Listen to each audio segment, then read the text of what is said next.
We're going to continue with a panel by 3 speakers. First off is Kamini Vellodi, who joins us from Kingston University, followed by Vlad Ionescu, who's teaching at St. Lucas Architecture School in Brussels, and of course co-organizer and teacher at Erasmus University, Sjoerd van Tuinen. First off is Kamini Vellodi. Thank you, Sjoerd, very much for inviting me. I'm delighted to be here and part of this very fascinating couple of days. I'm going to talk to you today about a very sort of obscure and yet crucial concept in two competing conceptions of a concept, which is the concept of the diagram. And I'm going to talk about Deleuze's conception of this and C.S. Peirce's, the great American pragmatist, from whom he borrows this concept whilst radically altering it. So what I want to do precisely is explore some of the most compelling potentials of Deleuze's concept of the diagram for the thought of the work of art, and for art history, insofar as art history is a discipline, or may be conceived of as a discipline, of the thought of works of art. So rather than a new methodology, I would like to present diagrammatics as an anti-method, and I'm going to try and hopefully explore a little bit what that means, this idea of an anti-method that breaks through the form of method as such. And I want to present these potentials of Deleuze's concept of the diagram in contradistinction to Peirce's, which is a speculative diagrammatics. So in doing this, I want to actually strategically answer to the thematics of the conference, which is what might a very particular concept of the speculative, and I think we need a particular concept, as yesterday's panel showed us, show or reveal or problematize for art history and the thought of its objects. And I'm actually going to critique this particular concept of the speculative and sort of present Deleuze's diagrammatics as the critical and productive alternative to this.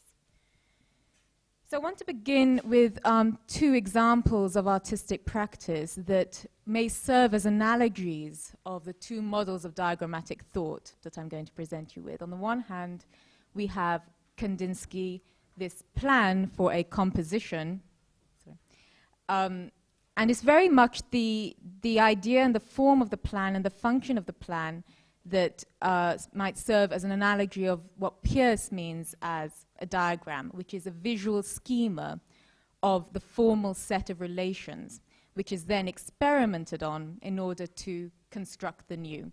So for Peirce, the diagram is a visual map of the relations between forms, which is then experimentally observed in order to construct the new, or construct new relations that weren't already part of an original hypothesis. And this is a way, and he himself compares the idea of a diagram to the idea of an artistic plan or design. So design is that which helps us to formalize a conception and work towards a composition. So it's a kind of pictorial or visual map.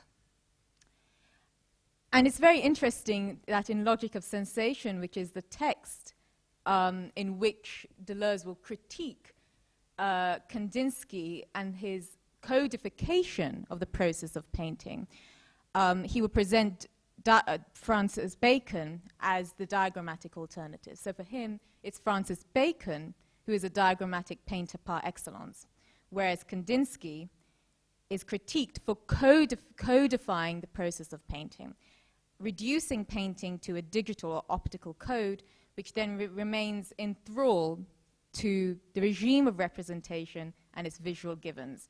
So this is very much the problem of Kandinsky's optical codification of painting and the representational function that he remains enthralled to. So here we have a shift in terms of what the diagram actually entails. For Peirce, it is a representational schema. It's a schema that represents an original hypothesis and uses that representation in order to construct the new.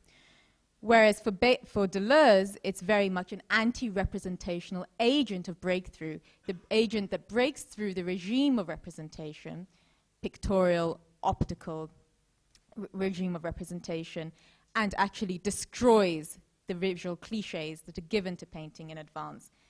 So for him, he calls a diagram the operative set of asignifying and non-representative traits of line and color that destroy the visual and figurative givens of painting, and then allows a new figure, the form of the new, to emerge. So there's two stages to diagrammatics here, an originary destruction and then an emergence or production of a new figure, which is the form of the new, which bears no resemblance to the original regime of figuration. So there's a move here, a qualitative shift from the representational regime of figuration to the anti-representational or expressive constructive regime of the figure. And so these two sort of artistic examples then sort of clarify two very competing models of diagrammatics. On the one hand, the Peircean Kandinskian diagram as a representational and formalized process of composition, which is an additive and positive development of form. That is to say, there is no originary destruction here on which the creation of the new is premised. It's an additive process of composition that Kandinsky is presenting us with. Whereas for Deleuze, the Bacon begins with an originary destruction. The diagram is groundless, okay? There is no ground. So it's the immanent cause of the new. And it has no form of its own, so that we get rid of the idea of a pre-existing design and we replace the shift from a design to a composition with this immanence of a new kind of preparatory work, which is fully immanent to the act of painting, rather than a sort of maintaining a kind of certain classical conception of dualism between conception and execution. So having considered these artistic examples, I think I'd like to explore more closely the two competing and contrasting models of diagrammatics that they express. For both Peirce and Deleuze, the diagram is an agent of construction, where construction is the means of going beyond an immediate and given reality. But this construction entails two different things. Well, for Peirce, it's grounded, right? Construction is grounded on an originary hypothesis, whereas for Deleuze, construction begins with destruction. It's groundless and formless. So here, there's no plan or design before the act of painting. Now, this distinction between a grounded and a groundless diagram reflects the different functions of the diagram within two very contrasting philosophical systems. On the one hand, for Peirce, the diagram is a central agent in a process of logic or semiotic, which is the same thing, understood as an observational or experimental science. So it's a method of reasoning that proceeds by representing its own processes to itself. So reasoning is an ongoing process that needs diagrams in order to formalize that process and represent it to itself. And this process then is a movement from the vague to the definite. It's an ongoing movement from the vague to the definite that needs a kind of visual schematization of representation in order to clarify the stakes of that movement. Okay, so it's a movement of clarification. That's what the diagram is. The means of thought's representation of its own processes to itself. In contrast, for Deleuze, the diagram is the anti-methodical agent of breakthrough of any given empirical regime and the creation of the new. So this would involve a breakthrough of the form of thought in its already existing form, the form in which it recognizes itself. For Peirce, diagrammatics is the means by which that form of thought can consolidate itself, okay, and clarify itself. And at the same time, the breakthrough of the regime of signs or signification by the introduction of what he calls asignifying traits. So for Bacon, these asignifying traits of line and color are introduced into the diagram as the way in which we break through the regime of signification in painting, which is the optical regime. So this Peircean diagram has, well, I should have said, sorry, that obviously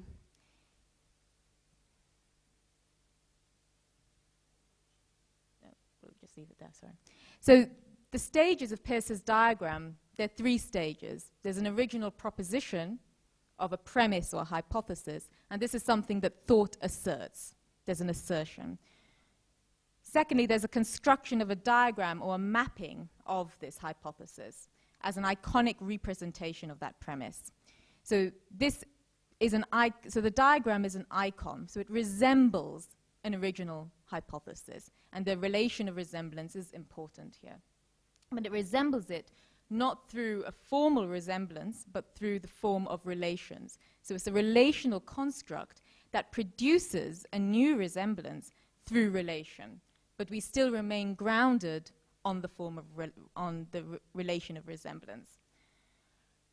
And the third stage, which is the important stage and is the constructive stage of the diagram, involves what Peirce calls an experimental observation of the diagram. So having made a diagram of an original assertion, we proceed to observe it for new relations that weren't immediately evident. And this is a bit at which we actually move beyond the regime of immediate evidence towards a construction of the new, or what Peirce calls thirdness, which is the futurity of the diagram, that which goes beyond immediacy in the present. And this thirdness is a constructive determination of a general future outcome. It's a general form of the future that has no content because it's always in excess of the real content that will give it, that will be determined in the future. But this is because semiosis is an ongoing and indefinite process, an open process that will never reach full interpretation. It will never be closed.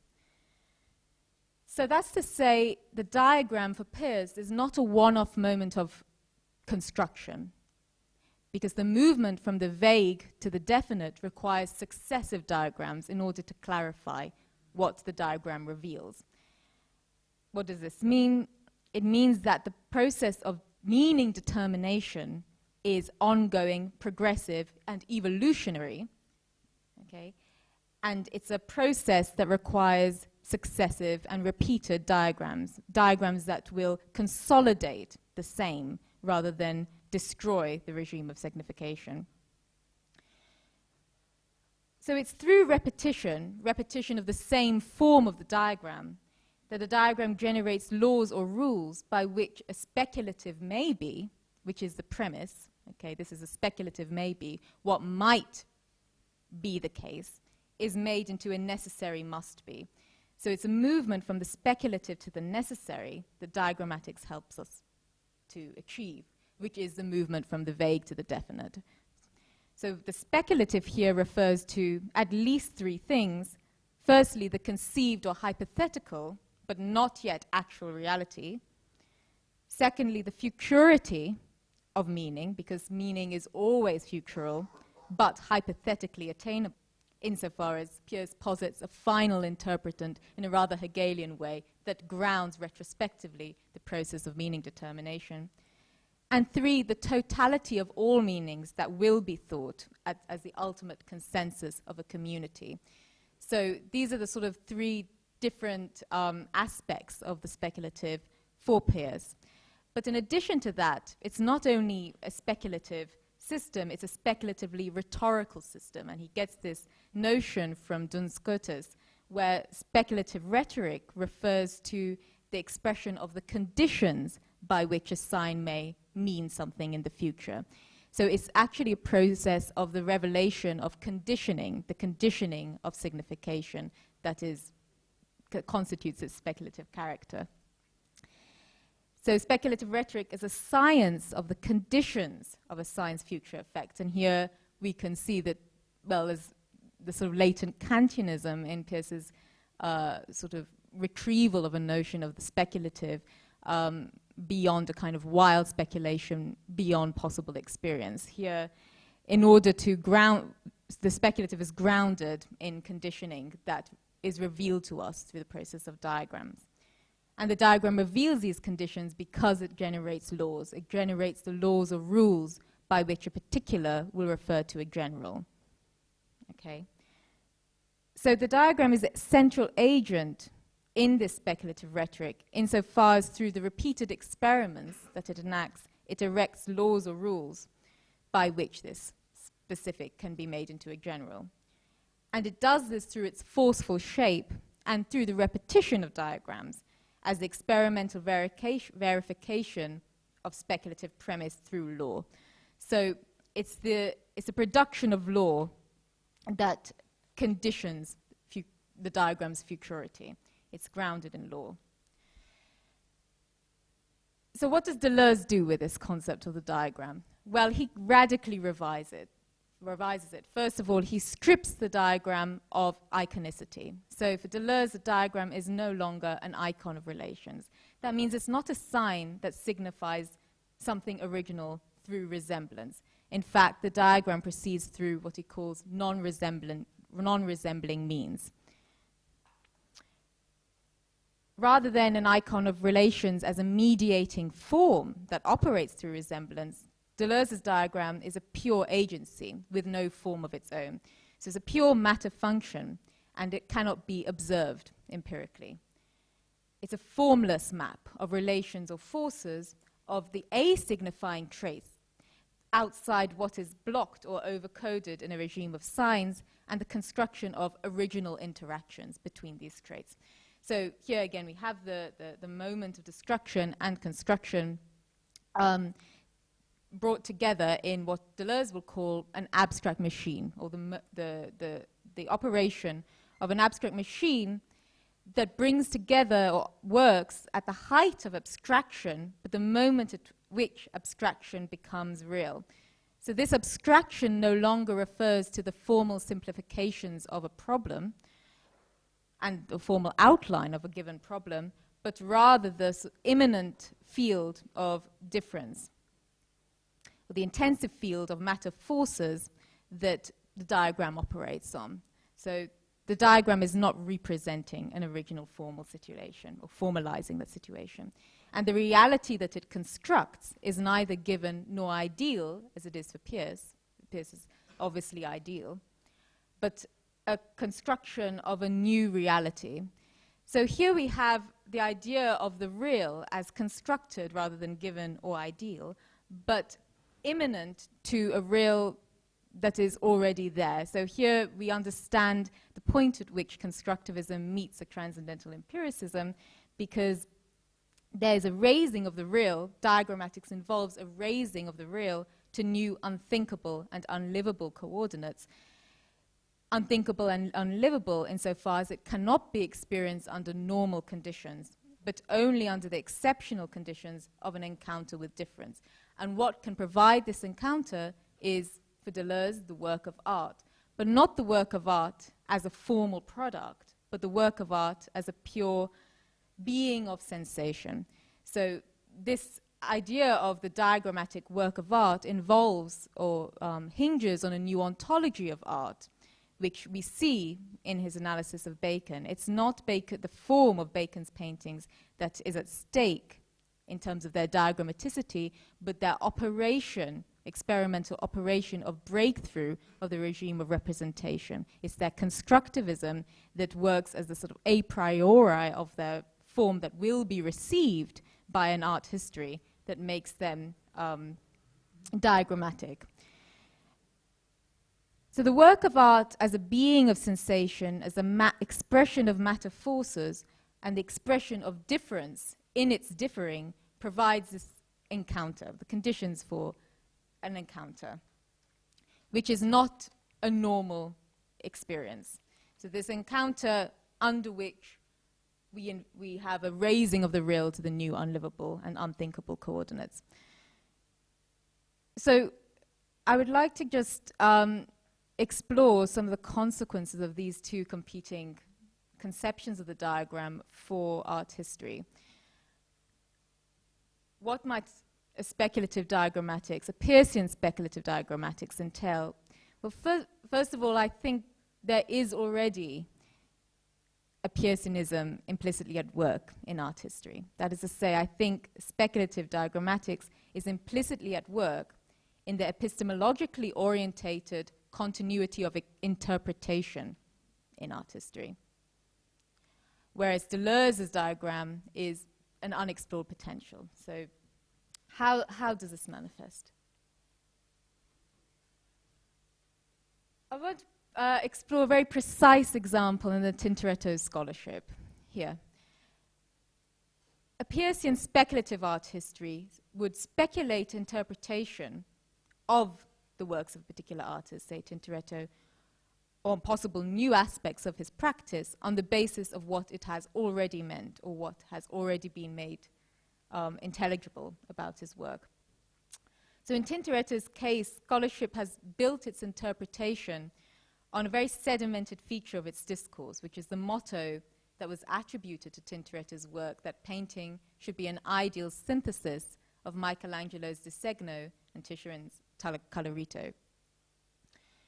So this was a speculative proposition that has attained increasing validity as scholarship has accumulated evidence to support it.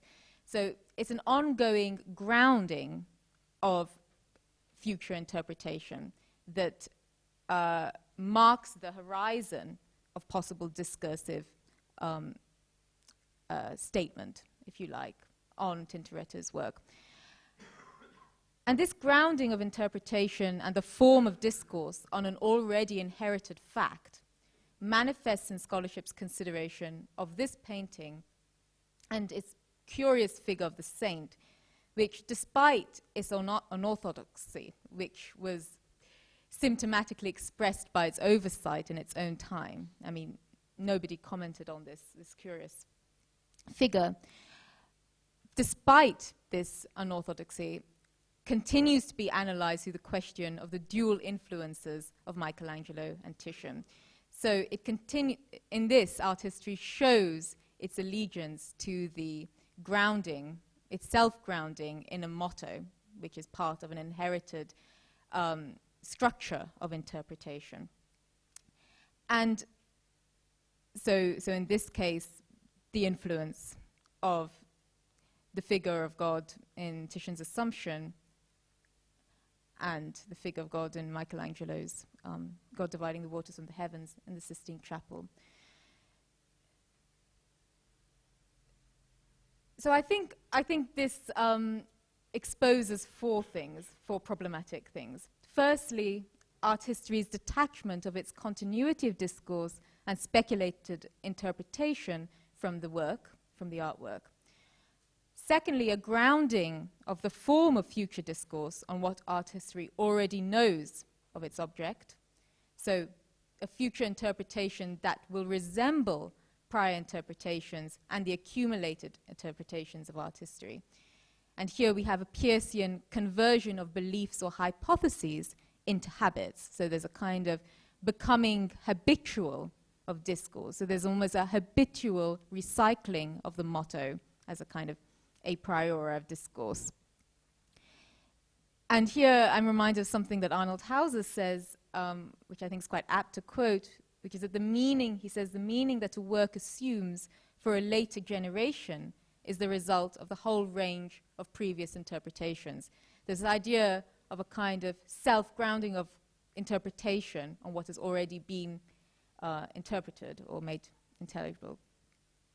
Thirdly, the orientation towards a speculative totality of facts or interpretations. So here, in analyzing this Michelangelo, Titian, Tintoretto triad, art history attempts to fill in or refine the detail of a semiotic structure already given in advance. And I think there may be problematic overtones of a teleological character here, in this sense. And fourthly, lastly, the thought of the artwork as a form of recognition, representation, and common sense as an ongoing, progressive, and collective endeavor that builds upon itself. And this is, I think, manifested as a progressive determination of meaning by the collective endeavor of art historians. And I think this kind of recycling of past interpretations shows how this might be a problematic closure or foreclosure. And I think this raises quite important questions regarding the self-understanding of the discipline as a development that precedes, or perhaps proceeds in some aspects through an inheritance and refinement of the questions it has already posed itself. So obviously, the outlying problem would be, how can the new aspects or characteristics of a practice be thought by such an art history that recycles the form of a question it has already posed to itself?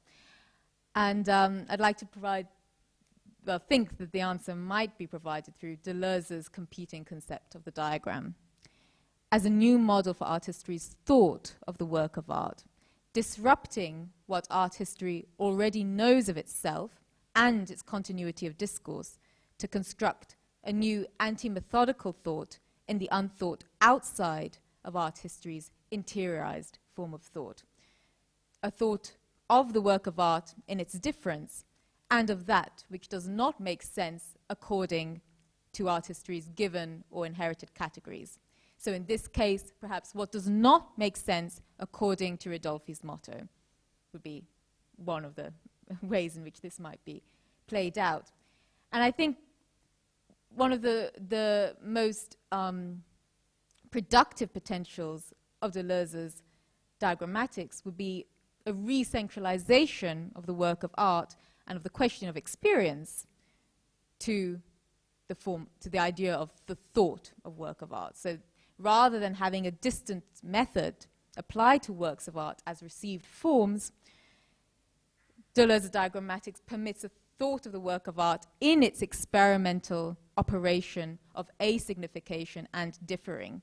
So it's not a thought applied to the work of art as object, but a thought conditioned by the experience of the artwork in its function as abstract machine or diagrammatic agency.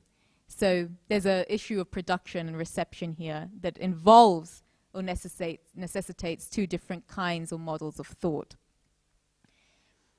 So what might this entail?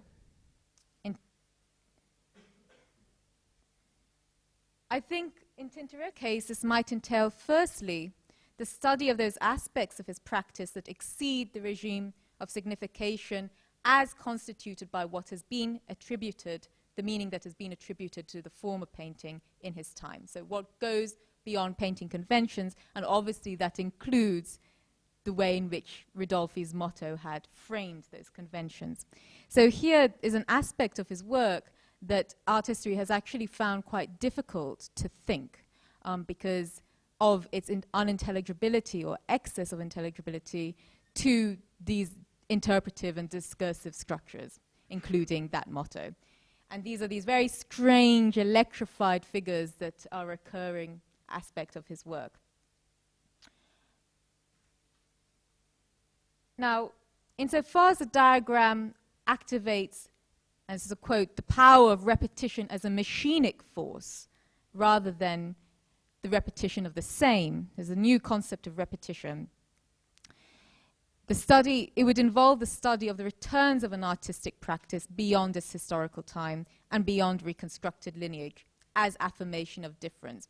So the diagram you see does not just break through and destroy. It involves two moments, this moment of chance or the experimental, followed by the affirmation of chance in the form of the construction of the new. And that's very important because that's the moment of determination. Without that, you would just have a formless mess.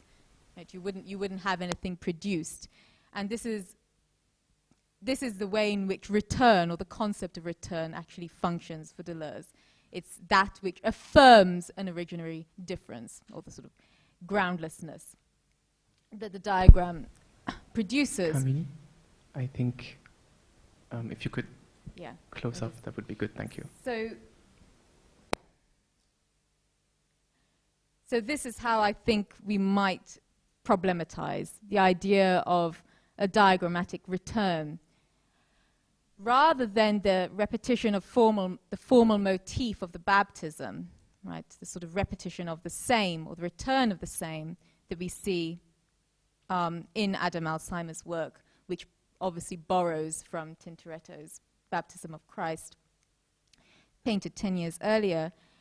A more interesting and problematic return is the return of those figures, those electrified ghostly figures in the landscape, or the transfigured landscape in Alzheimer's painting. A return that actually takes painting in a new direction, as we know, the sort of movement of a new kind of landscape painting in the 17th century. So here we have return in a new form that actualizes something that was virtual of a past practice, return as differentiation that imparts new sense to both Tintoretto and Alzheimer. So there's a reciprocal determination of a new reality, which is a new reality or new form of a landscape painting, whilst also that goes beyond what art history sees in Tintoretto as an artist of his time. And I think this is where we understand Deleuze's conception of the diagram as the a priori of history, as that which makes history rather than allows us to represent it in the forms in which it is given to us already. Thank you. Thank you, Kamini. Who has a question for Kamini? Yeah.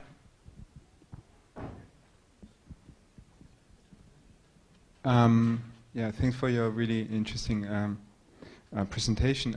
My question is, like, first of all, it was very clear, like, very helpful, your distinction between the diagram in person and Deleuze. But there's one thing that I was just wondering: what about the category of abduction? You know, thinking about the new, so on, that could be really helpful in Peirce to understand this dimension as well. And then, but maybe that's a question that I could also ask, like, after the next presentation is, yeah, I feel a bit like awkward, like criticizing Deleuze, but it seems to me that one thing you didn't touch upon is this kind of still modernist idea of the holiness of this artwork. You know, that's something within your new methodology or perspective of a maybe new methodology in art history does not go beyond this idea of the artwork in the end. You know, you were talking about the painting or the genre painting, or like how this Tintoretto work like transgresses like a certain understanding of painting or landscape painting and so on. But you didn't go further, so I was wondering whether the diagram doesn't allow more and even go beyond this ongoing, like every painting redefines the painting and so on. It's a very modernist idea, and I think also the choice of artworks and objects that Deleuze uses is still very like modernist. So, yeah. So you asked me 2 questions yesterday, so I allowed myself. Firstly, diagrammatics is a process of induction, where we move from the specific to the general. So he talks about it in terms of an inductive process, and I think what's interesting about that is that it the formalism of it. I mean, obviously, it's a formalized method, or it's method as the production of the form of a general future. I mean, that's what induction is. So the kind of grouping of particular cases through law into a general form of the future, which renders homogeneous those particular cases, and that's almost the problem of it. Well, it's allegiance to the same. It's allegiance to the category of the same, or its tendency towards the same, because there will be one final interpretant. There'll be a universality to this process. So clearly, well, I'm not quite sure what the question was. I know you raised the category of abduction, but this is something that I think is a problem in terms of the idea of method as such, because it homogenizes instances, you know, towards a general form. It generalizes instances. Couldn't there be a way of thinking the diagram exactly in order to produce the new, or think the new, without like deducting it, or like or via this your reading of induction, which is of course philologically like right, but couldn't there be an abductive way of using the diagram? Yes, I think there could be, but I don't think necessarily that Peirce is the one who produces that. So you know, that's why I think obviously Deleuze is drawn to this concept, because he has a way of actually releasing it from inductive or deductive rules or processes. So, you know, Deleuze is the one who actually extracts this potential of diagrammatics away from the generation of law, working either from the particular to the general, or from the general to the particular. So I think that's probably the answer. And with respect to the question of the work, which is interesting, the problem is not about painting or the pictorial or any particular form of artworks, but rather the work as a matter function, a diagrammatic matter function. So a kind of composition of forces that exceeds the form in which it will realize. So this is the interest of the work. It's actually beyond the form of painting. Diagrammatics operates beyond the form of painting. The diagrammatic element of composition is beyond and before the form of painting that will be realized. So that's the interesting bit. So in terms of it, the sort of this is a potentially disruptive. This is how it can potentially disrupt a classical idea of modernism, and particularly the way in which Deleuze has been read as classically modernist, or sort of holding to an idea of modernist painting, because Bacon in no way is conceived of in this way, which is why it's a diagram of sensation rather than the form of painting that matters.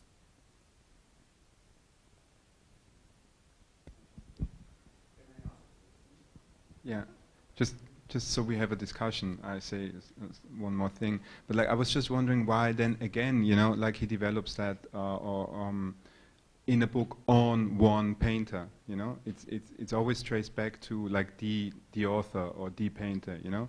Like I understand completely the logic of your argument and what's fascinating about it, and I'm a Deleuzian if that exists, but like it doesn't. I mean, the radicality of what you also try to explore, yeah, or work out, wouldn't that like force us in as a consequence in the next step to also go beyond this kind of individual artist and his corpus of his works or his paintings? That was just like what was striking me. Whether this diagram doesn't lead us further than just continuing to work on. Yeah, it does very much. You know, and there's a whole chapter in the book which says, you know, the chapter, every painter recapitulates the history of painting. So in his diagrammaticity, Bacon makes return a history of painting that's not a conventional history at all, and it's not a history narrated through influence or formal influence. So different things return that are completely beyond painting, you know, like bas relief, you know, and Michelangelo's Serpentine figures, and you know, there are different things that return, different, I wouldn't even say art forms, but tendencies that return, and they return at this moment of catastrophe when precisely the form of painting is disrupted. So the fact that painting is realized through the diagram in the end as a product, I think is incidental, you know. It's not the problem at stake. So the question is where the diagram is located. So is the diagram located? So if we take a regular art historical classification like the production aesthetics or the work aesthetics or the reception aesthetics. So where do you think the diagram, according to Deleuze, whatever that means, according to Deleuze, is located? Is the diagram part of the work aesthetics or the production aesthetics or the reception aesthetics? It's definitely not part of reception aesthetics. It would... Yeah, come on. I pose a question, so there's an answer. Yeah, okay, and then perhaps I have another question. Yeah. You're digging into the subject in a sense, you know? So we're trying to make an issue here and then try to find out very experimentally things that we perhaps can think about. Okay. Yeah, no, it's definitely not part of reception aesthetics. It could be part of a production aesthetics, but the idea of production has to be rethought. And I wouldn't say it's part of a production aesthetics either. It's part of... Yeah, so that's the issue. It's not part of all those aesthetics. So that we agree upon that. Yes. So what is it part of? So there's an ontology of forces, right? Or an ontology of affects, or an ontology of percepts, whatever. But there are sensations. So what is Deleuze trying to aim at when he writes the logic of sensations? There must be a receiver in this process. There is a receiver, but what happens in the moment of reception is not... the issue concerns the experience of this new kind of work, right? Because experience is... The experience of a receiver is actually imminent to this genetic process. You know, there's a sense in which you become the diagrammatic artist. You become an artist in the experience of the diagrammatic function.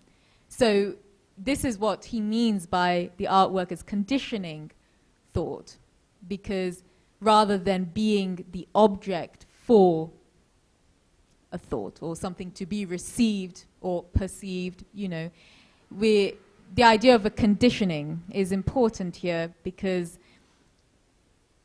And composing. Yes, and composing was a new idea of composition completely.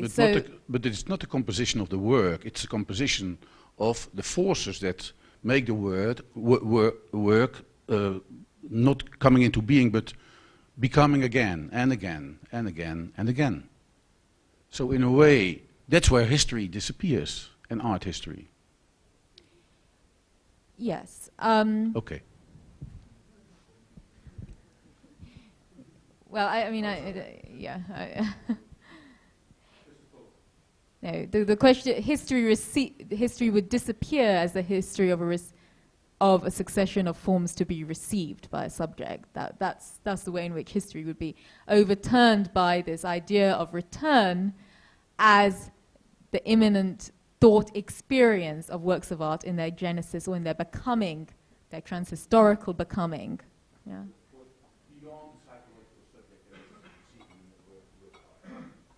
Well, the very idea of subject is problematized, the very dualism of subject and object is problematized in this transcendental empiricism of the work of art, you know. Okay, we'll switch to Vlad now. Thank you. But my presentation is basically continues the discussions that we heard from the keynote speaker today. And what I would like to contribute to is, first of all, a clarification of this notion of speculative that we've been hearing since yesterday. And it's an interesting notion, but it becomes more and more confusing. I think a bit of serenity is sometimes required. More particularly, I will talk about Riegl, Wölfflin, and Worringer, but from a different standpoint that has been done up to now. Namely, trying to take a critical position towards these three authors that I studied for my doctorate. So it's a research that I completed a year ago. A bit of a critical standpoint because before they are very fashionable in the latest, they have been fashionable for the let's say 20 years. But while studying them, I thought that you have to take a critical position towards them before emulating it in a fashionable manner, and certainly if you read them through Deleuze and other fashionable figures. Because what Deleuze says about Riegl and about Wölfflin and so forth is not what they write, okay?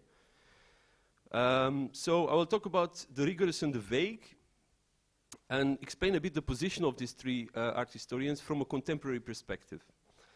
When, at the turn of the 20th century, art history redefined itself as a science of art, and we have to be aware that these people talk not so much about Kunstgeschichte, but about Kunstwissenschaft, so there is a methodological term there, at least a claim. It repudiated the speculative metaphysical discourse that subordinated visual arts to a stable hierarchy of styles. In this paradigm, extending from Hegel to Schopenhauer and even to Ranke in history, the value of art historical styles depended on whether they realized a metaphysical idea that became manifest in the limpid naturalism of Greek art. That was the point they were trying to oppose. They didn't like that Hegelian type of paradigm. Riegl, Worringer, Wölfflin rejected this paradigm. What is the problem then? And there are 5 points there. First, 4 points. First, for them, art history was more than a taxonomy of artworks that expressed the culture of an epoch. That is the whole 19th century, the way how they thought about art in the 19th century. Second, art history shows a diversity and not a hierarchy of style. That was another idea that they resisted. Against the Hegelian, you know, the Hegelian and even Schopenhauer, the enemy of Hegel, you still have that sort of hierarchical thinking of styles. Third, art history had to offer an ontology of art different from Semper, who was a very, very important architectural theorist in the 19th century, for whom art was the product of technique, material, and goal. Fourth, art history had to surpass the simplifying Herbertian formalism of Robert Zimmermann, and that is the Vienna aesthetician, not Bob Dylan, that reduced visual arts to relations of pure forms. So you have here a lot of counter movements. Yeah? So in this strenuous context, it is difficult to propose a positive alternative. So it's easy to be against all these 19th century paradigms, but what else? What do you offer? How to think visual arts without speculative aesthetics? Does the ambition to make art the object of rigorous science reject references to vague aesthetics categories? I refer to the rigorous, and my notion of the rigorous, I take it from in the sense of Walter Benjamin, how he describes Regal and Wölfflin as representatives of a rigorous art history. You know, the famous short piece on strenge Kunstwissenschaft. I call aesthetic categories vague and distinguish them from the rigorous science of art because aesthetic categories refer to the emotional human constitution that is never as clearly distinguished as the phenomenological description of an image's structure. While analyzing an image as a linear structure, for instance, that refers the image to a factual perception, describing an image in terms of moods and drives presupposes a hypothetical procedure. Okay? This is a regulative distinction. So the very speculative dialecticians amongst you do not panic. It's just a regulative distinction to make sense a little bit of what's going on. Images are the object of a rigorous description because they present us with structures that all viewers can share. Aesthetic categories are vague because they present us with effects that shift from a viewer to the other. And because, as we shall see in the case of Wölfflin, Riegl, and Worringer, these effects are anonymous entities. I will discuss 2 points, because Riegl, Wölfflin, first of all, all 3 of them are famous for their polarities that every art historian knows, through which they analyze the history of art. I will explain what the function of these polarities can be from a contemporary perspective. And second point, against their explicit rejection of vague aesthetics from the rigorous study of art, because all 3 of them do that, I will show how their art history is actually founded on aesthetics. First, the status of the polarities. Riegl, Wölfflin, and Worringer introduce in art history a set of polarities that describe the visuality of artworks, and you know them. The haptic versus the optic, the linear versus the painterly, empathy or sympathy, as you rightly translated, versus abstraction, etc. Significant here, and this is the turn that I would like to give to these polarities, is the phenomenological reduction on which their art theory is based. The artwork is dematerialized and appears, to use the words of Fiedler, as pure visuality. So in order to understand what these art historians see when looking at an artwork, and you always have to ask this question time and again, what Riegl sees in an artwork is not what Panofsky saw in an artwork, or Warburg, let alone. Yeah? So it's a simple, almost stupid question, but it's very fundamental. What do you see when you actually look at it in Tourette and so on? And to understand what they see when looking at an artwork, one has to employ the notion of image object, of Bildobjekt, that roughly at the same time, yet without knowing each other, Husserl introduced in phenomenology. And an image object, a Bildobjekt, other than the material of the artwork, or the Bildsubjekt, the subject of an artwork, is a semblance that appears as a complex of sensations, or to use Riegl's own words, line and colors on the plane and in space. A definition that he uses time and again in Spätromische Kunstindustrie, his famous book. What is then the function of these polarities? The function of these polarities is regulative and explanatory, but not exhaustive. So they do not concern each and every single artwork, but the fundamental visual potential that images realize. They merely state that in order to produce visual sense, the artist oscillates between these two fundamental types of visual values. Thus, other than the art history that links art historical events in a diachronic narrative, and I totally agreed with your remark at the end of her paper, Wölfflin's categories of art history explain the singular artwork as the realization of generative principles of visuality.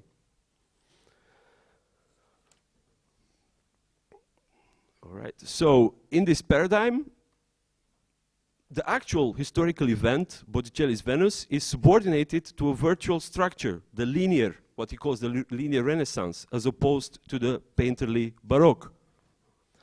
Yet the linear, famous concept in Wölfflin, is a simplifying concept. This designated the mode of visuality that is realized in the concrete artwork. Botticelli's Venus, painted in 1486. Significant in the structural approach, or structuralist approach avant la lettre, is the mode of explanation. The actual event related to the artist Botticelli in the year 1486 is subordinated to a virtual concept that the artwork realizes.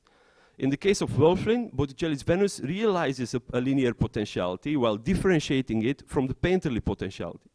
Even though structuralism had not been formulated at the time, this negative differentiating modality betrays a structuralist framework. The subordination of the singular artwork to the constituting visuality is made visible in a detail of the Grundbegriffe, on the level of its referencing apparatus. And this is a bit of a deconstructive reading that I performed on this very famous book. Reading this book, the system of referencing the illustrations, I don't know if you saw this, everybody reads this book in the art history, otherwise you have to read it everywhere. But in the illustrations, in the referencing the illustrations, I cannot but surprise the positivist art historians. While the German, but also the English edition includes the list of illustrations, omitting the year of the artworks, already something scandalous, Wölfflin mentions throughout the actual text of the book, underneath each illustration, only the author, in the case of painters and sculptures, or the name of the building, in the case of architecture. There is no reference made to the architect. It is as if the singular signature in the time and space of each artwork is of minimal importance.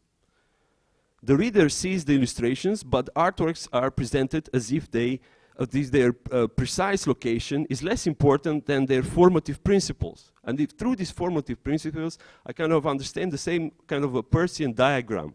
So there is no feeling for the diagrammatics in the sense of Deleuze, but for, or to give you a better instantiation than Deleuze's, to Lyotard's figural, from which, by the way, Deleuze recuperates that idea of the diagram. There is no sensibility for that kind of thing, but only for a diagram in the sense of Peirce, for formative principles.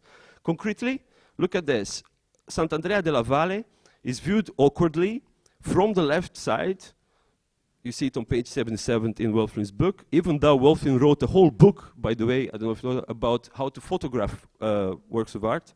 This is the result. And it illustrates the movement of the Baroque, where forms are modulated like dynamic waves. So the painterly visuality appears as a more significant than the historical fact that the church was completed around 1650, and for instance, that was designed by Della Porta, but was finished by Maderno. Considering this phenomenological and structuralist component of the polarities of Wölfflin and Riegl, a consequence of this model concerns the historical status of visual arts. Firstly, the history of art becomes a typology of visuality. And secondly, even canonical stages of modern art like Impressionism and Cubism have shown that haptic and optic, linear and painterly means of presentation coexist in one image. Even more, these polarities can re-emerge at different times if they are understood not as stages in an evolutionary history of art, but as structuring principles of visuality. As Benjamin has shown in Das Kunstwerk essay, the haptic appears in a different context as the Dadaist violent and mechanical impact on the senses. Hence, if different styles of visual presentation are simultaneously possible, then art, as pure visuality, does not have a history in the as a progressive movement. Visual arts realize visual potentialities. Thus what we call an art historical style is not a moment in a diachronic unfolding of time, but the actualization of a virtual structure of visuality. The second question concerns the status of aesthetics. While Riegl and Worringer rejected aesthetics from their project of art history, Wölfflin embraced a rigorous formalism, as we know, and remained skeptical about speculative interpretation of visual arts. In Renaissance and Baroque, Wölfflin dismissed the explanation of stylistic changes as changes in the intellectual environment of a culture. He did not argue this systematically, but offered instead a fugacious metaphor. He said, in order to relate stylistic changes to culture, one would, I quote, would have to find the path that leads the cell of the scholar to the mason's yard, to the architect's house. This fleeting remark is supposed to support his rigorous formalism, since there is no direct relation between the concept of the philosopher to the visuality of art. One should avoid speculating on the iconological discourse that relates the visual to the conceptual. Even though the argument is disputable, of course, what is Wölfflin's alternative to this vague speculative approach? So that's what I looked into his text. The answer seems to be limited to what Wölfflin has always done, art history as a history of seeing, and Sehgeschichte, as he calls it. The description of the overall physiognomy of an age, Gesamtphysiognomie eines Zeitalters, and of the concept of intuitions, Anschauungsbegriffe, that designate the formal possibilities, the Vormöglichkeiten. However, is this formal analysis emptied of all context? A clear reading evinces that Wölfflin actually substituted the conceptual with the aesthetic dimension of content. The perception of images integrates the aesthetic experience because the forms of presentation have also a decorative meaning, what he calls it. So that, for instance, the linear presents a new sensation of beauty. He calls about Schönheitsempfindung. Behind the rigorous formalism, Benjamin has failed to see that Wölfflin integrates the aesthetic experience in the very visual perception of art. He even identifies the content of images in terms of an affective yet vague notion, the mood, the Stimmung of an age. Regal too refers to the mood as the content of the modern art, the affective response to Baroque colorism, to the modern subjectivist chromatic sensations, what he calls the stimmungweckende Farbenreize, or to a monument's age value that move the viewer. Riegl too, just like Wölfflin, rejects in the final chapter of the Spätrömische Kunstindustrie the poetic or religious iconographic interpretations of images. However, it is important to sketch the tension in Riegel's rejection of the relation between iconographic content and visuality. On the argumentative level, the Spätrömische Kunstindustrie is partially inconsistent. On the one hand, Riegl argues that iconography determines the poetical and the religious will, but not the visual artistic will, the bildkünstlerische Wollens. On the other hand, Riegl induces the late Roman Kunstwollen precisely through a comparison between the religious worldview of an age and its visuality. And you see how inconsistent he is. 2 pages before he excludes iconology completely, 2 pages later he does this. He relates the late Roman Kunstwolle to the philosophy of St. Augustine. Following the ancient aesthetics, Augustine conceived beauty as unity and rhythm of forms, as the individual formal closeness of a natural thing. And in Riegel's interpretations, the numeric aesthetics of Augustine shift from rhetoric to music and architecture when buildings are built according to a serial rhythm, as in the contrasting arrangement of the windows in the baths of Diocletian or in the Basilica of Maxentius. So the most speculative moment in Riegel's own analysis is when he argues that the emancipation of the interval is a principle of Augustine's aesthetics, but also of his theology. So he rejects interpretations through religious, and then that's what he does. Because Augustine allows the coexistence of both good and evil, of the clearly distinguished form and of the shapeless appearance. Just like evil is the counterpart of the good in the world, you know that from Augustine, the ugly is a necessary interval between tones and words in rhetoric, but also between forms in visual art. But there is no absolute ugliness, of course not, if the entire image is perceived according to a distant view, the Versehen. Each separate form might appear ugly, yet, viewed from a distance, the whole is an illuminating, beautiful image. Beauty, like the good, is impossible without its opposite, the ugly, a very classical idea from Augustine. And in the Civitate Dei, Augustine argues that shadows increase the beauty of an image, but the eye has to perceive this arrangement as a whole.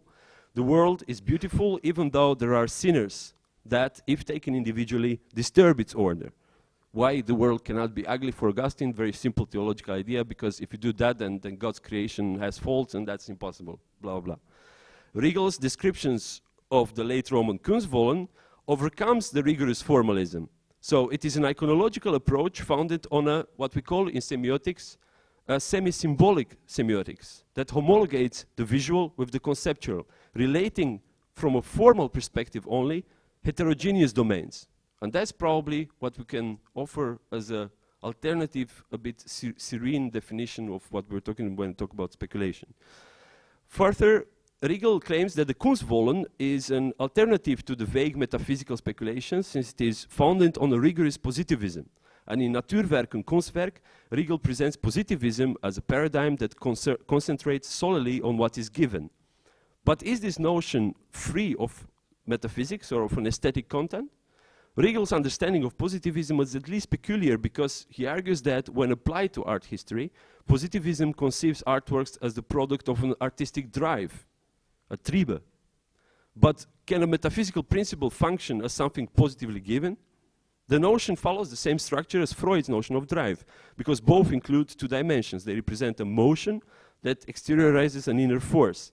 And Riegl writes, the artistic creation expresses itself merely as an aesthetic drive.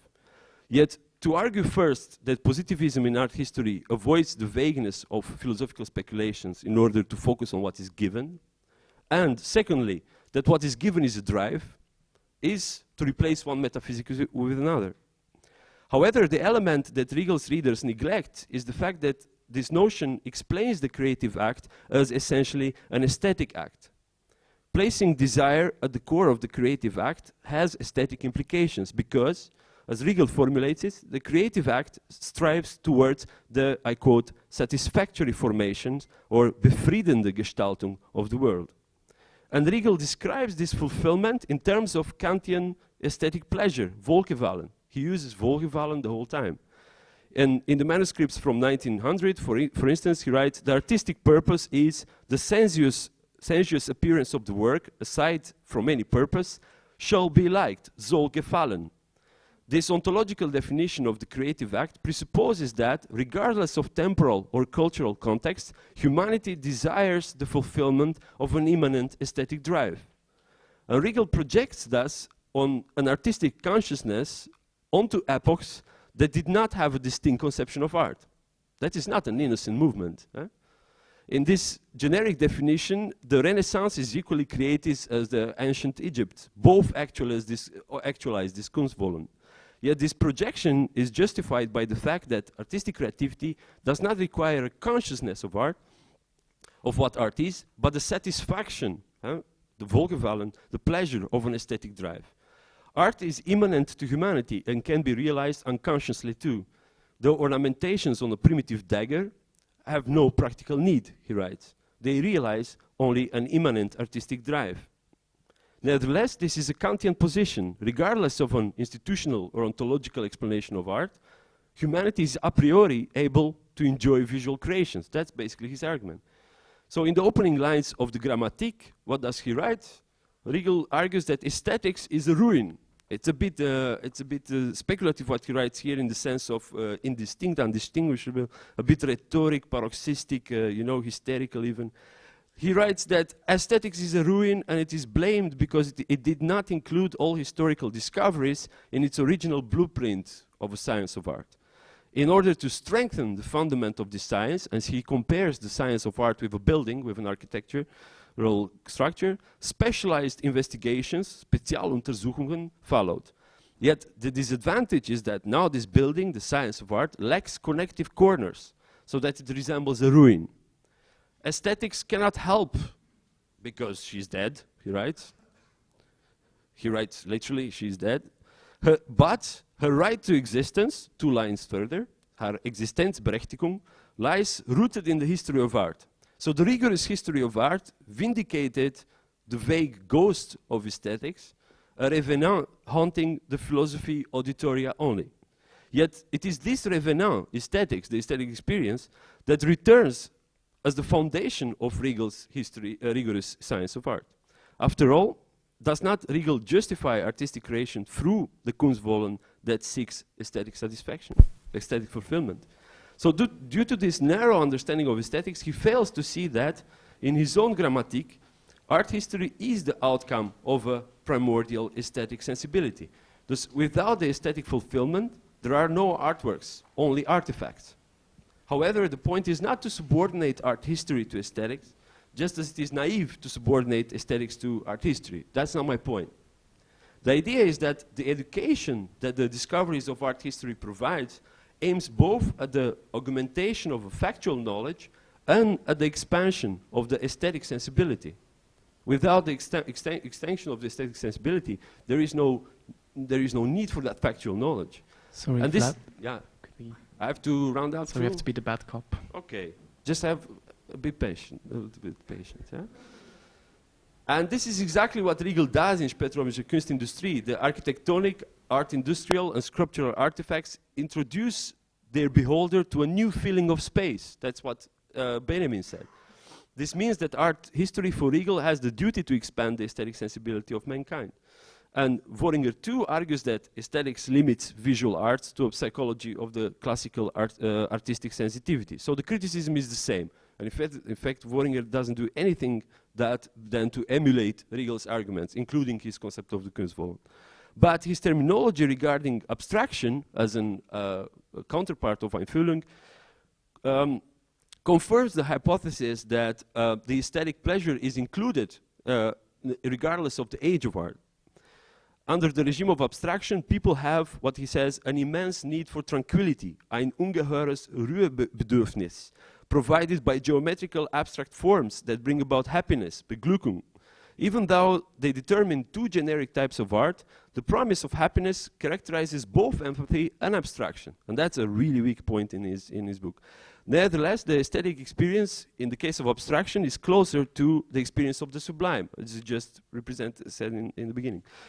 A distressing psychical tension is released and finds pleasure in these regular geometric forms.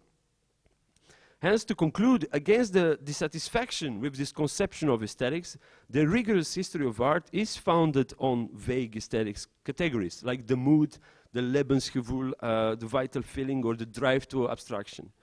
These effects are designated as vague. I designate them as vague in the Latin sense of vagus. They are wandering. The mood, abstraction, and empathy are not localized. They represent anonymous affective states. Even more, their theory of visual presentation that justifies their history of art presupposes the aesthetic experience as essentially an affective and not conceptual perception of the world. And this interpretation of their theory shows that the history of art is embedded in a theory of taste. The positivism of Riegl, the formalism of Wölfflin, the psychologism of Worringer led to an art historical discourse where aesthetic pleasure is immanent to the creative act. However, this is exactly what they would never admit. Artworks represent a feeling about the world that is experienced as pleasurable, wohlgefallen.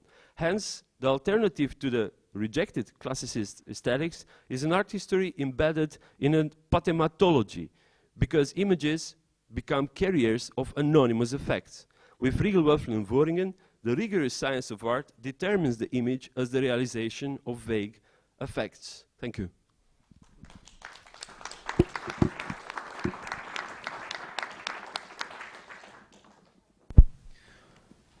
Are there any questions? Okay. Then we switch to Sjoerd, for the final presentation.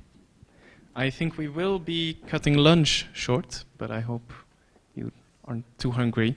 Lunch will be served just outside, and we reconvene later at 3, so there's ample of time, I think.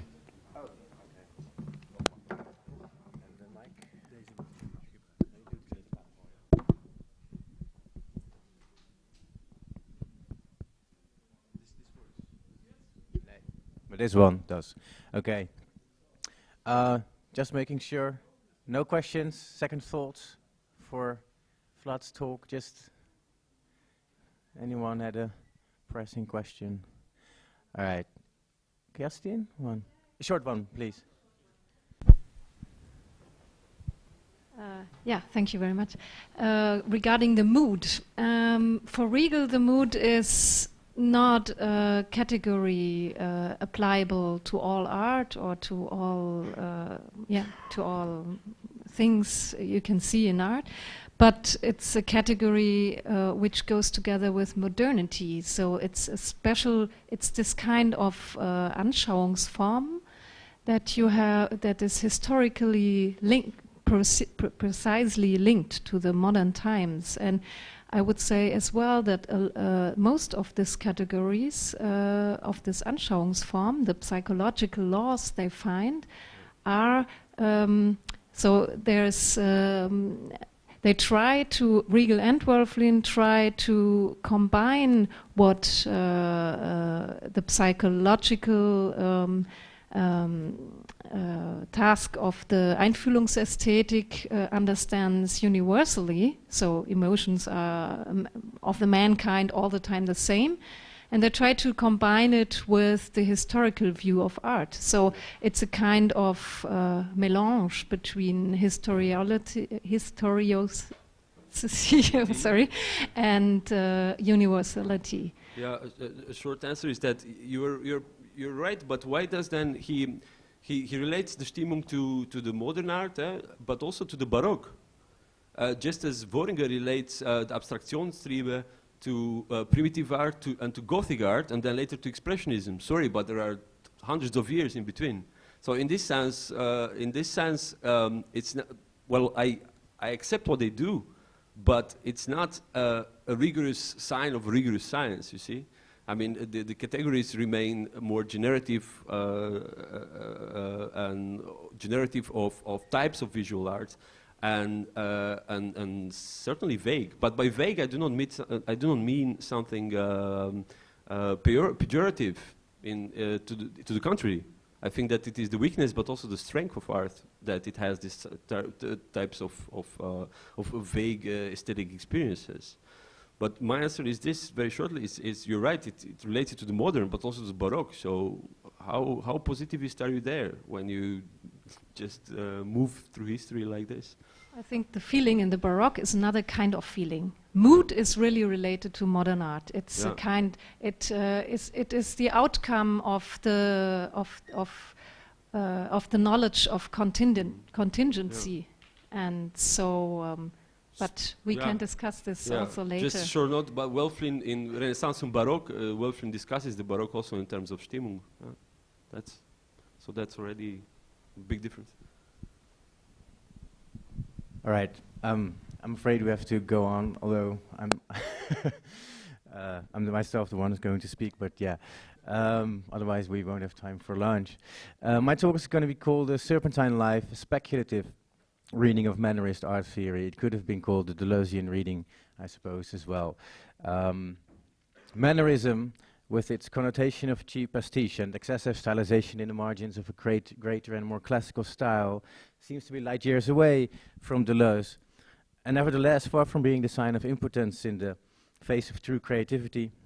I argue that, well, firstly, this connotation completely misses the point, and secondly, Mannerism is paradigmatic for Deleuze's own destructive, constructive, and thus typically modernist relation to at least classicism in art and history, or history in art and philosophy, but to history at large, maybe.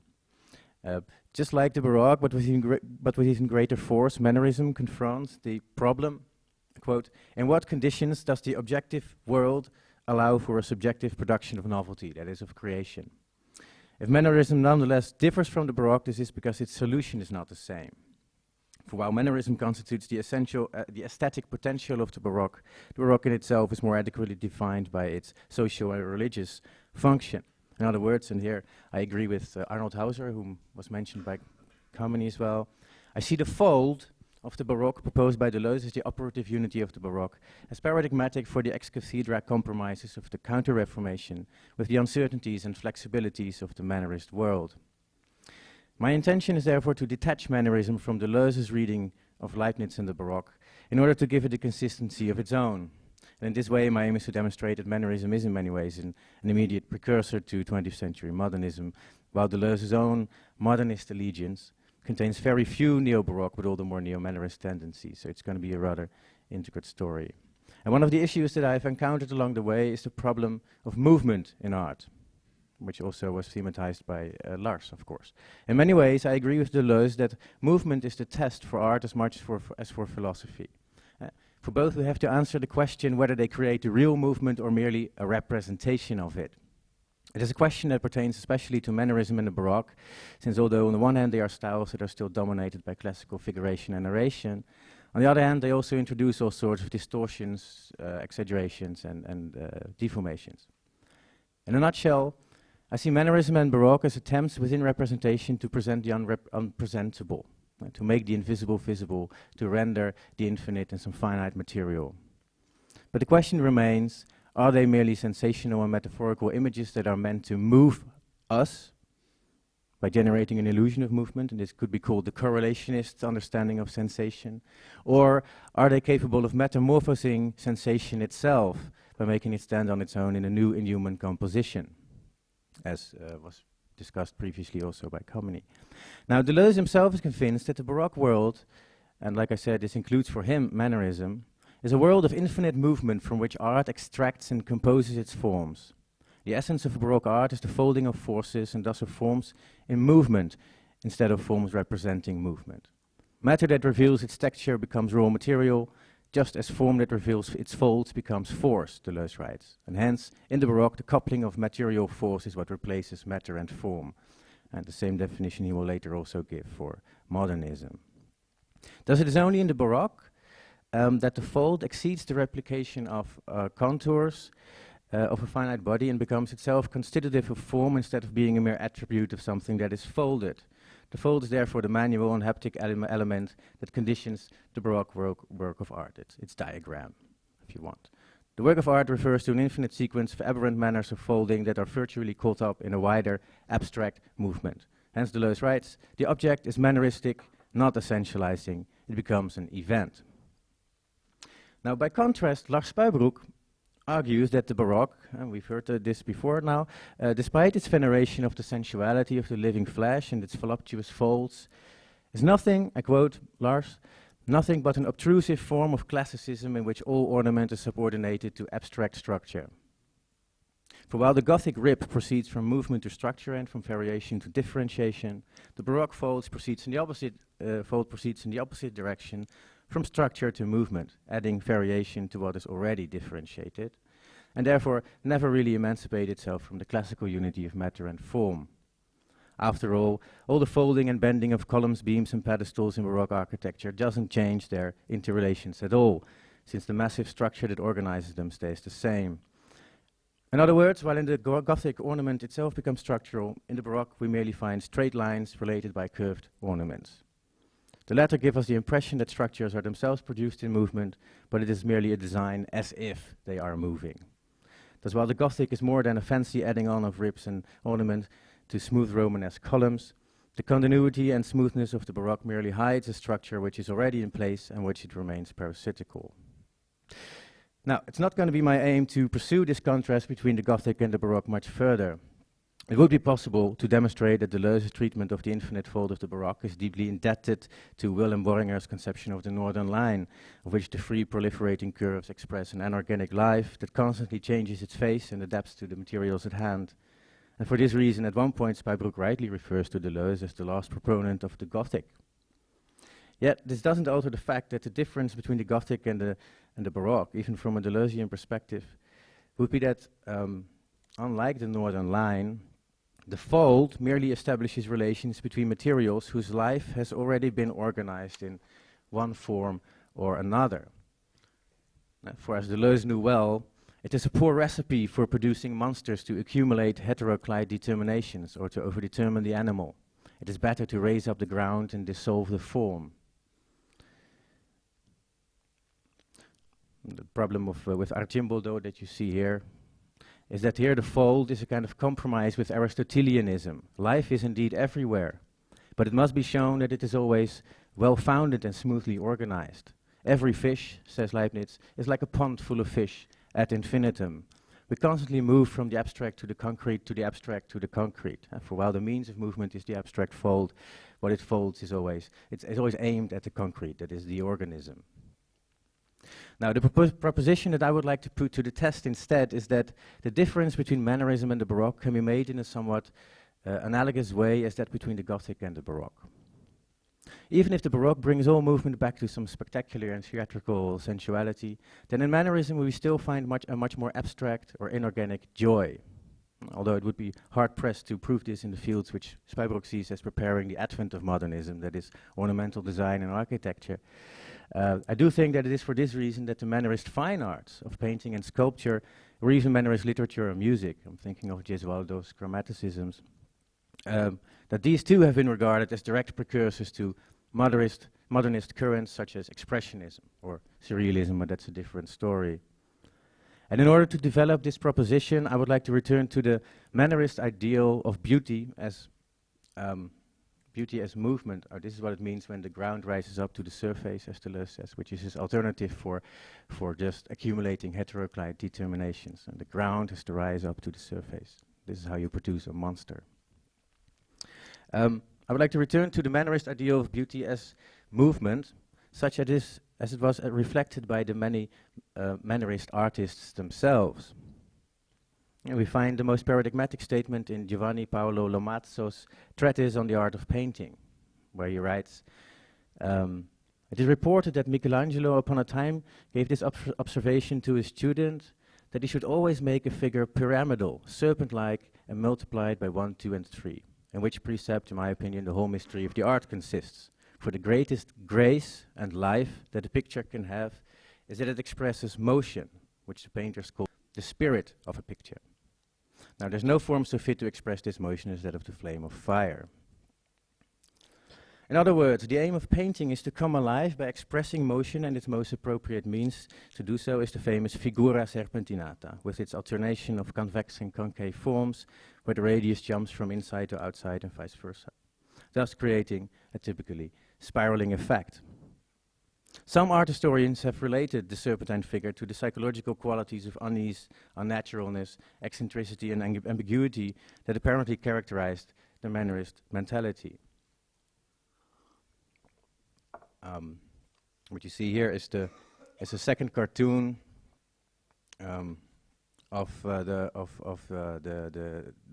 this is the first cartoon of Saint Anne by Leonardo. Apparently, Michelangelo modeled this painting, the Doni Tondo, according to the second cartoon, but the second cartoon is now lost. In any case, what you can see comparing is that this Michelangelo replaces the former painting's effect of balance and stability, containing and controlling movement in extension, with an aggressive contrapposto that will reappear constantly in Michelangelo's succeeding works, and that exposes a much stronger energy, articulating an internal unity of form. And Deleuze writes, it is as if the organisms were caught up in a whirling or serpentine movement that gives them a single body, unites them in a single fact, and what Deleuze calls the figure, the pictorial fact. But when Deleuze writes as if, tout se passe comme, everything happens as if, it is never meant metaphorically, he always means this literally. And this is precisely when something really interesting is going to happen. And in this case, the serpentine movement is therefore not a metaphorical representation, nor is it itself organic. Rather, it is the movement of a body without organ that knows its own purely intensive consistency. In other words, it is a movement that is not merely added to some well-founded structure, but the movement of the latter's aggregation itself.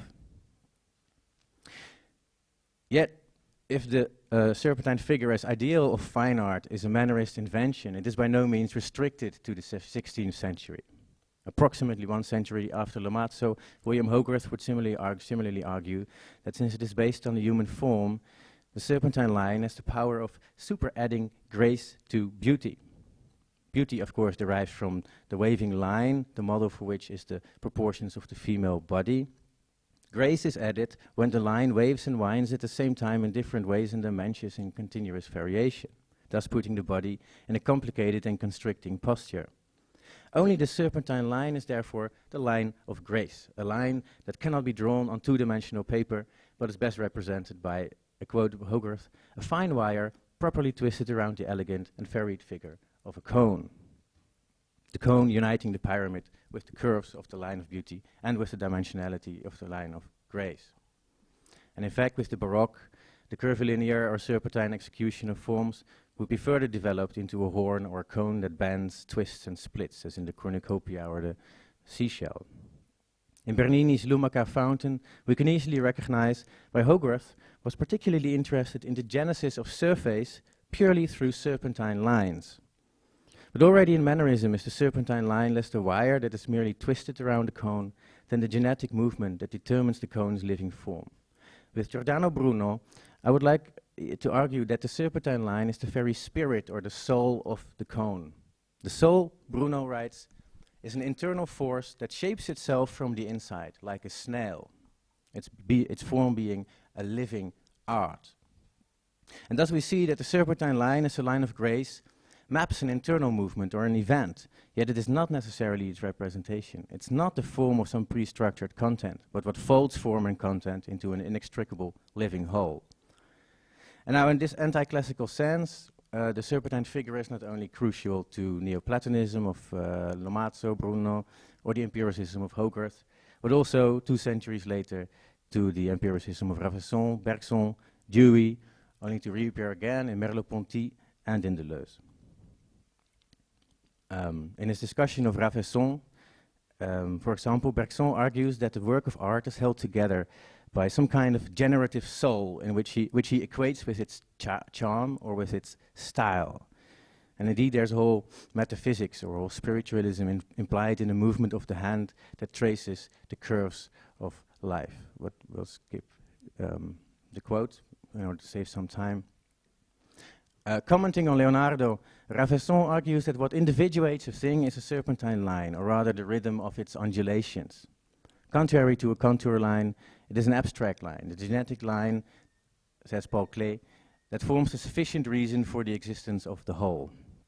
It thus contains the blueprint or diagram that condenses a finite number of any number of heterogeneous elements into a unique composition that is not so much extensive as it is intensive. And the movement that carries out this condensation of material parts can be described as an immaterial or spiritual awakening of matter, while matter itself is only the slumber of the mind, its slowest movement. Life is movement in matter. It is made by the intuitive method of unification, says Bergson. That is, a simple thought through which equivalent to all the indefinite richness of form and color. And the last quote I will read aloud. It seems that the materials we have to work with, words and images for the poet, forms and colors for the painting, and so on, range themselves spontaneously under the idea, which they express, drawn as it were by the charm of a superior ideality. Art then apparently begins with the ideal intuition of an abstract genetic curve or spirit that moves between things and animates them. It is a curve that, Lomatso says, possesses the vivacious and spiritual grace that is the mystery of all of the arts. Beauty is not formal, as Aristotle thought, but presides over matter as an imperative presence which makes the soul remember its divine nature, as Plato said. It is a quality that cannot be quantitatively measured, which is why the Mannerists preferred a biological model over the mathematical model of the Renaissance. With Deleuze, you might add that the serpentine line contains the becoming animal. Right? It is the non-sensuous linkage that constitutes the very charm of anorganic life. It is the grace of the event, like the smile of the Cheshire cat. Formulated differently, Charm is the aesthetic quality of a way of being of the body, its incorporeal manner or style of life. A speed that is higher than any of its particular parts, each of which can be distinguished by its variation of relative speed and slowness. According to Bruno, art quickens, softens, charms, animates matter. Charm or speed, and then, is the total or massive quality that determines a work of art's uniqueness. It is what suffuses all its parts while remaining a whole in each part. Okay, so where do we locate this serpentine figure? Without a doubt, the most important principle of Mannerist composition. And maybe it's defining Mannerist diagrammatic trait. Why do we situate this figure within Lars Spuybroek's opposition between the Gothic and the Baroque? Of course, it's not hard to see how the serpentine figure is in no way limited to historical Mannerism. It remains central throughout the Baroque, as you can see here with Rubens, perhaps the most Mannerist of all Baroque painters.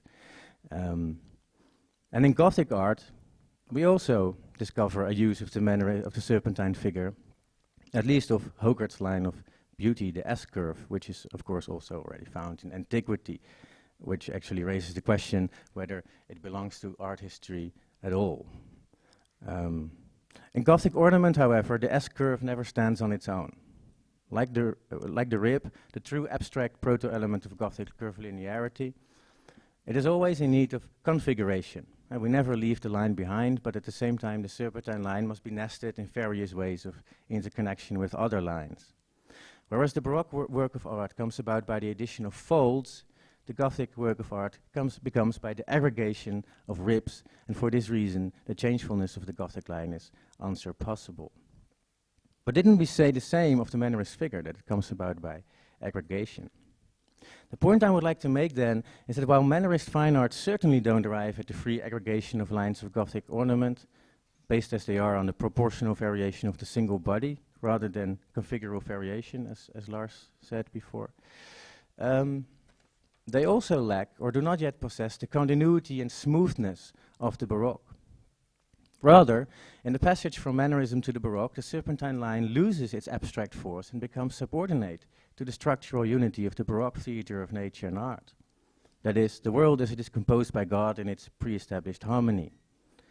Indeed, Baroque folding is inseparable from a kind of Hang zum Gesamtkunstwerk, and it guarantees the unity of a whole, and without which its interstitial and intermedial serpentines would be kept hanging in suspense. Thus, whereas the Baroque seeks material reassurances, Mannerism should still be regarded as an anti-classical art of material contingencies. As Leibniz writes, there is an infinity of possible modes or manners that all matter could have received, instead of the sequence of variations it actually conceived in this world. Mere matter is like Cartesian wax, indifferent to every kind of motion and shape. And it will be up to the Baroque to, it will actually be up to the Baroque to bring this pure aggregational matter into organic shape. So in Mannerism, when the ground or the material rises up to the surface, the sole unity of composition is still the style that defines the unity of this movement. What constitutes the essence of a being by aggregation, this is a quote of Leibniz, what constitutes the essence of a being by aggregation is only a mode, a manière d'être, of the things of which it is composed. It has no being, only a manner of becoming. It is not real, says Leibniz, but it is in the process of being realized. If the Baroque has invented the infinite work of art, then Mannerism has invented the unfinished work of art. It is enough to say that there is a manner or style that binds everything together. The nature of this bond is a serpentement, a process of realization, and an effectuating movement.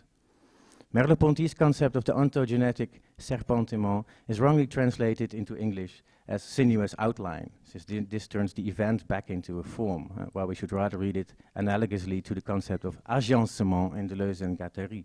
And it is an act and a process of assemblage or aggregation. And this is the painting then, not as representation, but as pictorial fact, with the serpentine line as its diagram or agent of breakthrough.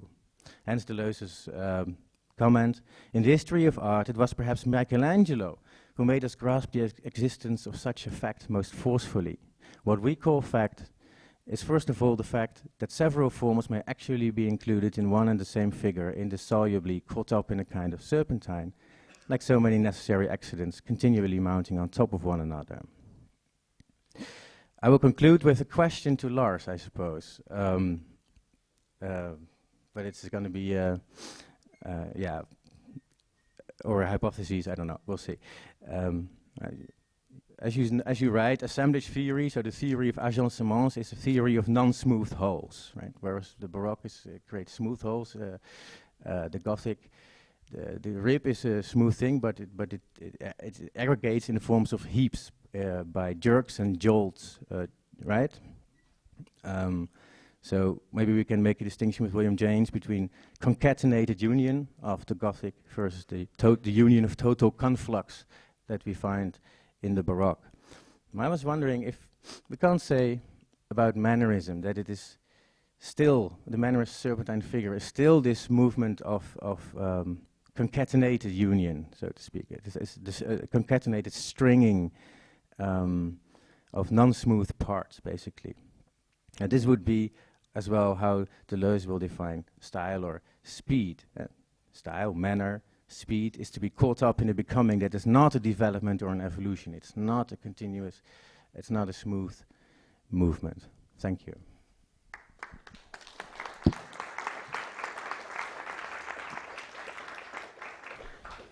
Thank you, Sjoerd. Are there questions for Sjoerd?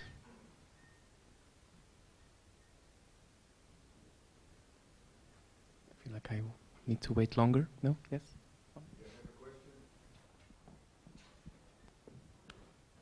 If Lars is not responding, I have a question about spiritualism of Deleuze. So about the relationship between the spirit and the matter. And apparently, I think in Lars' attempt to think about the Gothic, there is already this idea that it actually materializes in Gothic.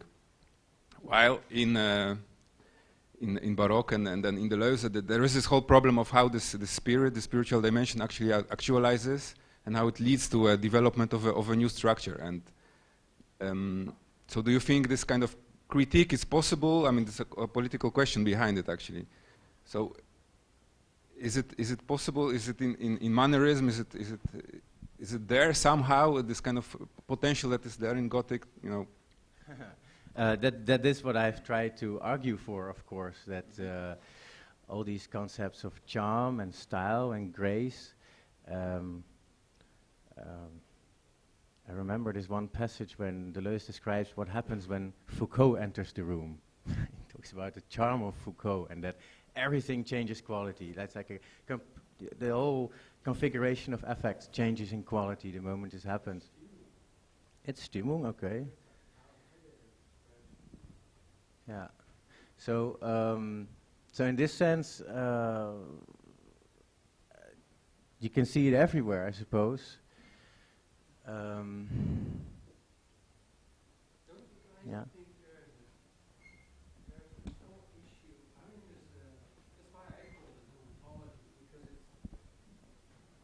Clearly the issue of diagramming, there's clearly the issue of how to map forces, how they become organizational entities, how they contract or converge or whatever. But the question is, of course, how that moment becomes synchronous with the moment of the cut of the picture. So there's the picture of movement, which is Bernini, right? So David throws a stone, he slings a stone, and then Bernini takes the picture. So we have a picture of movement. And let's say the Gothic ontology is different. It does not make a problem of movement, it makes a problem of stopping. Because it says, look, whatever you do, I'm going to stop, right? I'm going to cut myself off. I am a picture. I am a formal object. I am whatever. I'm an incision in the world. So whatever we use for movement, whatever we use movement for, it has to be synchronized with that incision. So the problem of Bacon becomes how all these gestural movements, how they coincide with the rectangle of the picture. how the curves of Michelangelo that are added up serpentines or the lines of variation of Hogarth. Hogarth speaks of a heap, right? So the lines form a heap, or he describes he has another idea of the picturesque than a bit later Peirce. So for when Hogarth describes the picturesque, he talks about curls coming off a head, of a woman's head, right? And it's clear, and then he's describing it as a heap. So there are movements added up to movements, and they do rise up a bit. So they start to form a heap. You see in Giovanna Bologna, there is a moment of heaping, or piling up. But there's the problem is not that of how it cuts itself off, right? So if we look at Michelangelo or Bernini, or I'd say the Baroque and the Mannerist problem stays that how to coincide the cutting off with the movement.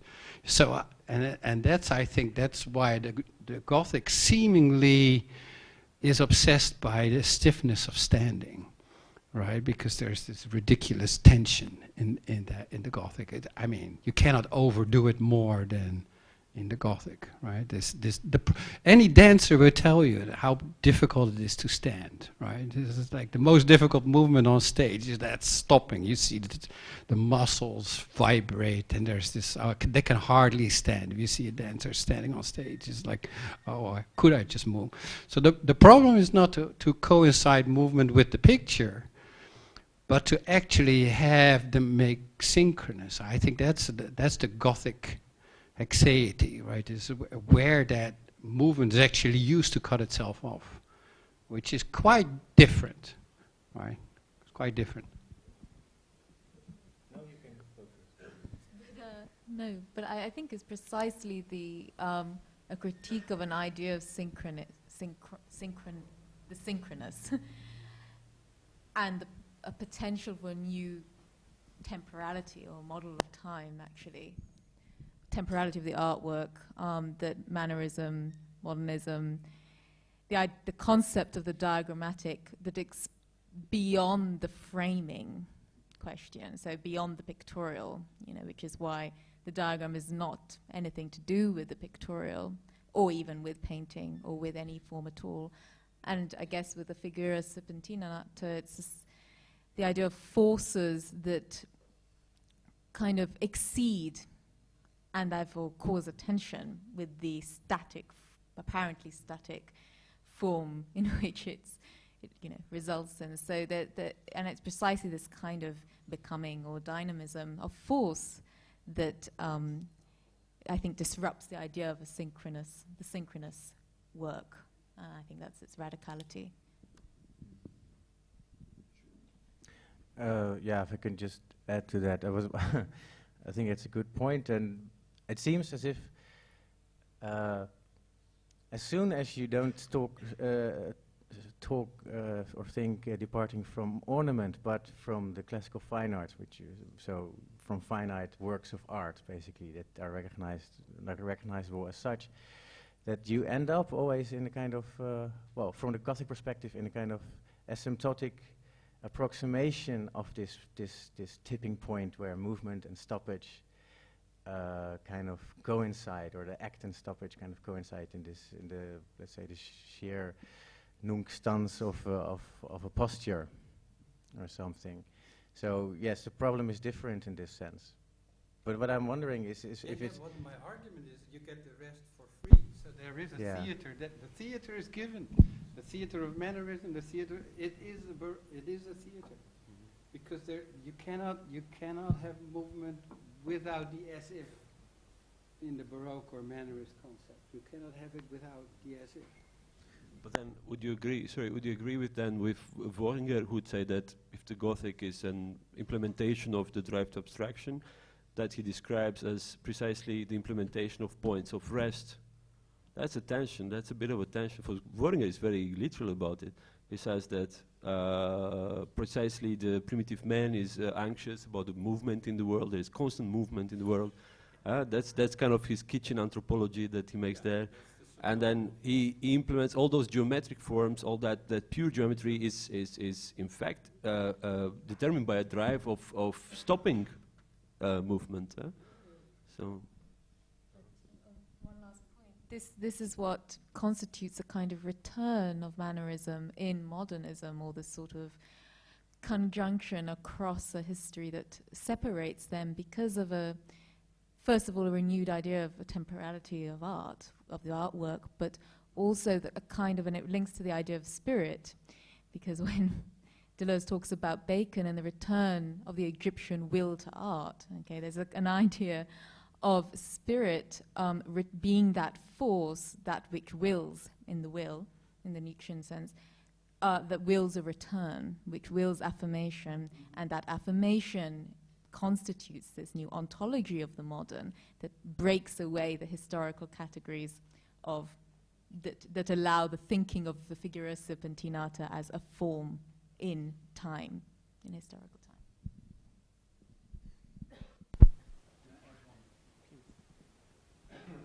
So we're talking about the Gothic and about the Baroque, Mannerism, modern. But of course, there's still going on. Art is going on. So it's always interesting what these kind of critical analysis mean for actual contemporary art. So let's take, for instance, the installation of Marina Abramovic at MoMA. The artist is present, right? So we're beyond the frame, although the museum is the frame and so on. So we can frame it again and again. So, for instance, Lars, you know the installation she did for 30 days, just sitting still, yeah, right, on a chair. And then, is it possible for you to analyze this 30-day sitting still, which is highly tensional and half relational, because there was a chair at the other end where someone could sit and just look at her?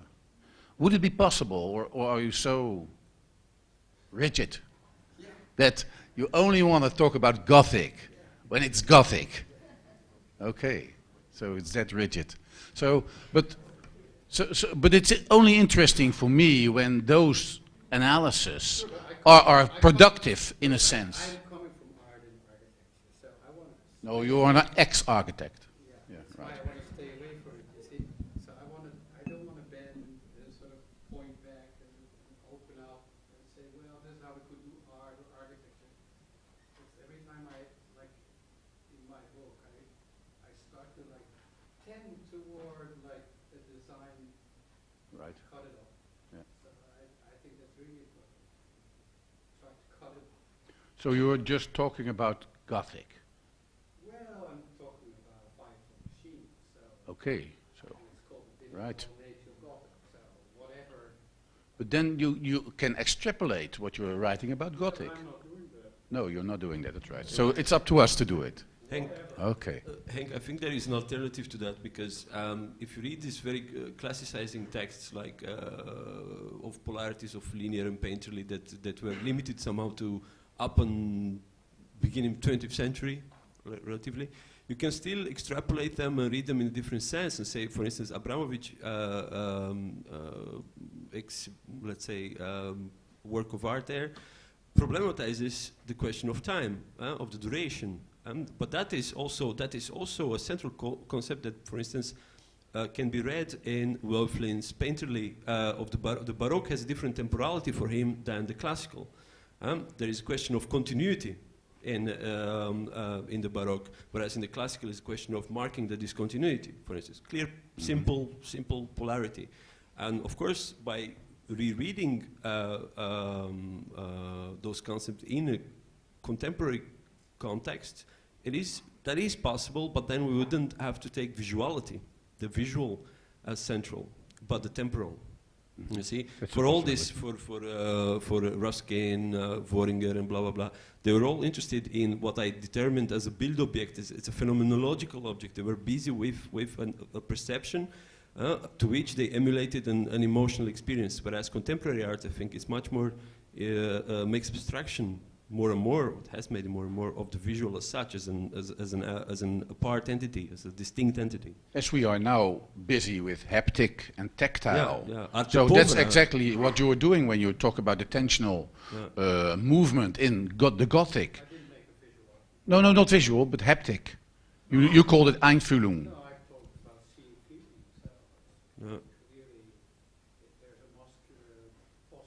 That's it. Yeah, right. That's what I mean. Yeah. But the question of semantic and ontological access to historical periodization and maybe of a Gothic ontology and its potential either contemporaneity or modernity, but that which exceeds its historical determination and its form, I think is one that involves the question of practice insofar as actually, like from Nietzsche and Deleuze, its practice makes return, you know, it's which is why it's not about a kind of a speculative theorization of the problem, but actually the real and actual return of the virtualities of past practice. So it's a return of Tintoretto in Adam Alzheimer, for instance, that makes the problem that can then be thought about, can then be, you know, written about, if you like, or made intelligible. And that's a problem that will be renewed in practice today. So there's the temporality, the temporal structure of this excess, or the difference beyond history, is something that is ongoing. Yeah. So that makes it, the question would be, how would Abramovich, you know, where does the past sit in that sort of practice? I mean, what's the relation to how does the past return in the contemporary on that kind of practice, and what's the critical function of the past work of art there? Well, what's the critical function of art history without being art history? Yeah, well, the work of art without being critical history, for that matter. The work of art beyond history. Okay, thank you, Kamini, Vlad, and Sjoerd.